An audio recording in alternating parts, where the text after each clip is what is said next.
Olá pessoal, mais uma aula de Geografia do nono ano. O conteúdo da aula de hoje está na apostila 2, a partir da página 243. Vamos continuar falando da Ásia, vamos falar da economia do continente asiático no que se refere à agropecuária, certo? Vamos fazer primeiro uma breve revisão do que a gente estudou na aula passada. Na aula passada a gente falou sobre a agropecuária no Oriente Médio.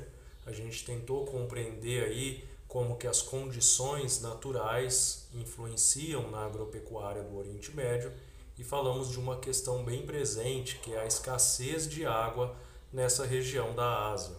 Na aula de hoje nós vamos continuar falando aí da agropecuária no Oriente Médio, vamos encerrar esse assunto da agropecuária nessa região e vamos iniciar o assunto da agropecuária no sul e no sudeste asiático, certo? Então vamos lá.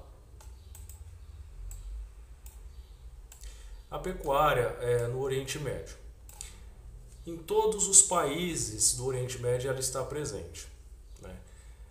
Os ovinos, com a criação aí de ovelhas e carneiros, caprinos, cabras e cabritos e camelos. Ela é praticada aí de duas formas tradicionais. Nós temos uma que se chama pecuária nômade, que ela acontece nas regiões semiáridas, né, que são as regiões secas, né, em que não se chove muito, o clima é mais quente, então os pastos são secos. Isso não permite que os animais fiquem parados por muitos dias, porque a vegetação é escassa, então há esse movimento então da população com os animais. Os nômades, eles estão entre os povos mais pobres do mundo. Eles transportam seus poucos pertences de um lugar para outro durante toda a vida. A gente tem aqui uma foto, né, de nômades. Continuando, o outro tipo de pecuária dessa região da Ásia, essa região denominada Oriente Médio, é a pecuária transhumante. É um movimento sazonal, né, ou seja, tem a ver com o período, né, com a estação do ano. É realizado principalmente nas regiões montanhosas.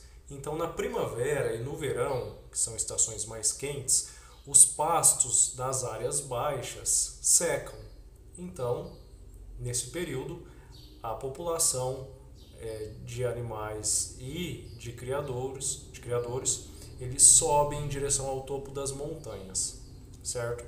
Para se alimentar ali daquela vegetação, né, do topo das montanhas. No outono e no inverno ocorre um movimento inverso, porque acontece aí o congelamento do topo das montanhas e as gramas aí, né, das regiões da base da montanha, né, a vegetação ali fica propícia para a alimentação dos animais. Então por isso que chama pecuária transhumante.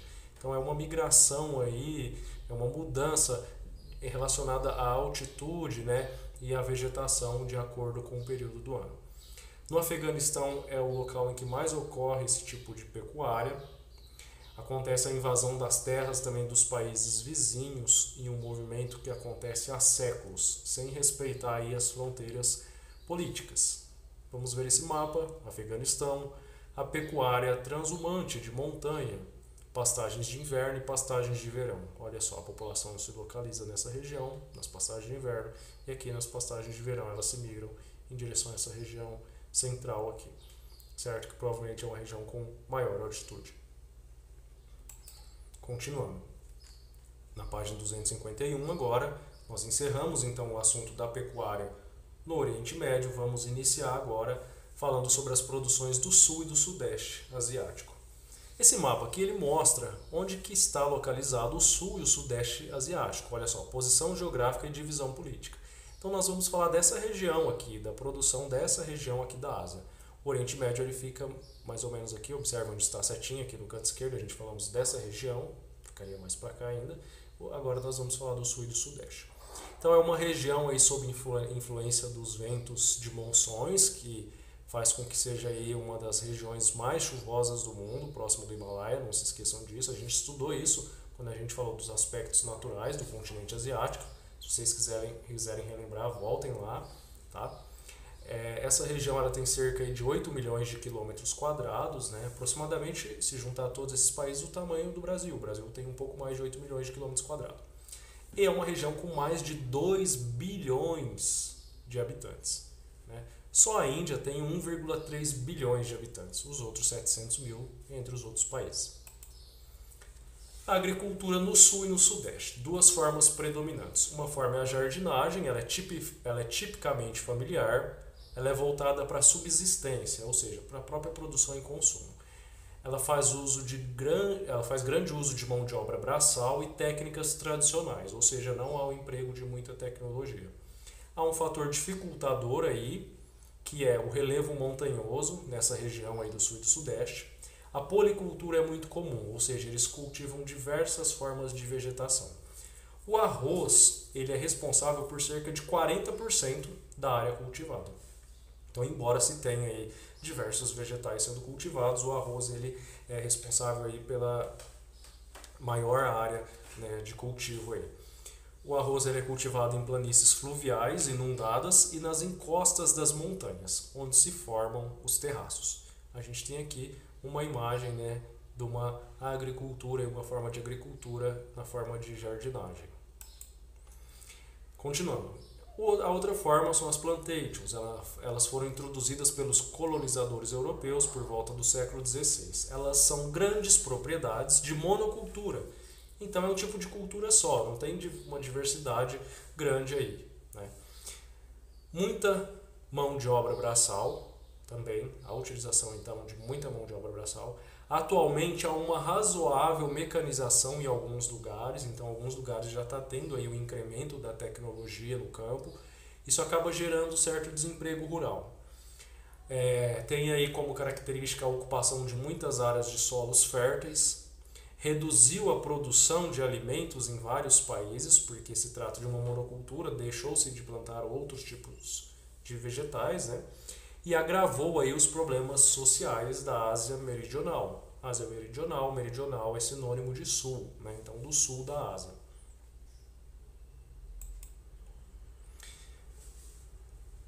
A agricultura de plantation na Ásia. A Ásia se destaca em várias produções agrícolas cultivadas na forma de plantation. Então, a Ásia tem países aí que são destaques mundiais na produção, né, de alguns tipos de vegetação. E essas produções são produzidas na forma de plantation. Vamos ver. Olha só. Algodão. A China, maior produtora, certo? Aqui estamos aqui, ó, ranking mundial entre os 10 maiores. Amendoim, a China também é a primeira. Olha só, a Índia a segunda, né? Tanto do amendoim quanto do algodão. Café, o Vietnã, o segundo maior produtor. O chá, a China é o primeiro maior produtor. Cana-de-açúcar, a Índia é a segunda.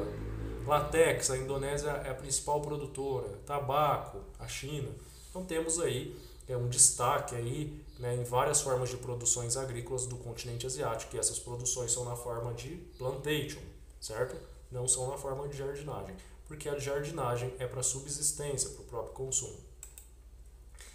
A Ásia, ela tem importante participação, então, como a gente acabou de ver no gráfico ali, na produção agrícola mundial. A China é o maior produtor do continente.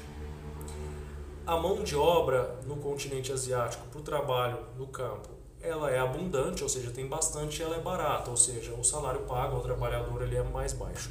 Mas cresce a mecanização nas plantations. Então, apesar de não ser caro para o produtor essa mão de obra, essa produção, em razão de ter muita gente querendo trabalhar e a baixo salário, ainda assim tem crescido a mecanização. Várias dessas produções são de matérias-primas agroindustriais, que não contribuem para a melhoria do padrão alimentar da população geral, como, por exemplo, látex e tabaco, que não é utilizado aí, né, para alimentação. Então, essa produção acaba não auxiliando muito com o problema da questão da alimentação no continente. O continente não, desculpa, nessa região do continente asiático, que é o sul e o sudeste. Vamos falar da pecuária agora? Falamos da agricultura, vamos falar da pecuária. Pecuária seria, já que a agricultura não consegue resolver esse problema da alimentação no sul e no sudeste asiático, a pecuária seria uma forma de melhorar essa situação alimentar. No entanto, ela apresenta obstáculos, como por exemplo na China, que é um país, é um dos maiores produtores de bovinos do mundo, né, de gado, mas por questões religiosas esses animais não são abatidos na Índia. Também tem a questão aí, um outro obstáculo, o relevo montanhoso, né, ou seja, a presença de muitas montanhas, não é planície nem planalto, às vezes até montanhas de planalto, né, mas restringe aí, né, a prática, né, da pecuária nessas regiões montanhosas. E também o excesso de chuvas na região, que incentiva a criação de búfalos, mas dificulta a de outras espécies. Então acontece então a produção agropecuária, mas principalmente de búfalos, e dificulta aí a criação de outros animais. Ásia, principais rebanhos de aves em milhões de indivíduos e ranking mundial entre os 10 maiores em 2016. Olha só, galinhas, a China, o primeiro, Indonésia o segundo, Irã o quinto, Índia o sexto, patos, China primeiro, Vietnã segundo, Bangladesh terceiro. Então também tem países aí asiáticos, né, do sul e do sudeste asiático, liderando aí. Aqui na verdade esse gráfico é do continente asiático como um todo, porque a gente tem países aqui que não é do sul e do sudeste, como o Japão e a China, por exemplo. Então aqui a gente vê que observa que na Ásia tem também países líderes aí na produção mundial aí de rebanhos. Ásia, principais rebanhos quadrúpedes em milhões de cabeças, ranking mundial dos 10 maiores. Búfalos, olha só, os cinco primeiros países produtores aí de búfalos, né, na criação de búfalos, são asiáticos, né? A gente não tem o sexto, que é asiático, mas o sétimo, o oitavo, o nono e o décimo só o sexto que não é da Ásia, certo? Caprinos, olha só, destaque para a China e para a Índia. Já camelos, eles não estão aí, vamos dizer, no pódio entre os 3 maiores, mas tem o oitavo e o nono produtor. Bovinos, a Índia e a China com segunda e terceira posição. Suínos, a China, a maior produtora mundial de suínos. Olha só, muito mais que o quarto, que é o Vietnã, com 29. Então a China e a Índia, elas têm destaque na criação de búfalos, caprinos e bovinos. E a China sozinha ali no destaque de suínos, na produção de suínos. Vamos ver aqui o que está pedindo a atividade 2, na página 254.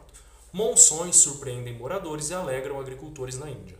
Habitantes da costa do Mar Arábico foram pegos de surpresa por ondas. Mudança de ventos é crucial às chuvas que garantem a agricultura indiana. As monções do sudoeste, um fenômeno natural que ocorre anualmente, são cruciais, ou seja, são muito importantes, né? São fundamentais para a agricultura indiana e tem seu início muito celebrado pelos agricultores. Segundo o Serviço Meteorológico da Índia, as monções tiveram início 4 dias depois do previsto. As chuvas de monções provêm cerca de 60% das precipitações que atingem o país. E uma temporada ruim pode significar um desastre para os cerca de 235 milhões de fazendeiros indianos. A previsão, a médio prazo, é de que este ano tenha chuvas em níveis razoáveis, segundo as informações. Certo? Essa é uma matéria, né, do ano de 2012. As monções são ventos sazonais que atingem o sul e sudeste asiático. No verão, esse vento é quente e úmido e sopra do mar em direção ao continente. No inverno, ele é seco e frio e sopra do continente para o oceano. Nós estudamos isso quando falamos dos aspectos naturais do continente asiático. Esses ventos, eles influenciam diretamente a agricultura da região. Na reportagem, os agricultores comemoram a chegada dos ventos de monções. Essa reportagem foi feita no verão ou no inverno? As monções, elas são comemoradas pois suprem qual característica climática da região? Então vocês vão responder em que período que acontecem aí as monções, né? E o que elas trazem? O que elas trazem, essas monções, e o que elas estão suprindo? É importante a gente fazer uma observação aqui de como está muito relacionado, né, o aspecto econômico com o aspecto natural, né? As condições naturais de relevo, vegetação, clima influenciam diretamente na produção agropecuária, né, de qualquer porção aí, né, do continente, de qualquer porção do planeta Terra. Continuando. Bom, acabou a nossa aula. Pessoal, espero que vocês tenham compreendido o conteúdo dessa aula. Nós ainda vamos continuar por mais algumas aulas falando do continente asiático. É um continente muito grande, muito diverso em todos os aspectos. Então teremos mais aulas ainda sobre ele. Espero que vocês tenham compreendido e até a próxima aula.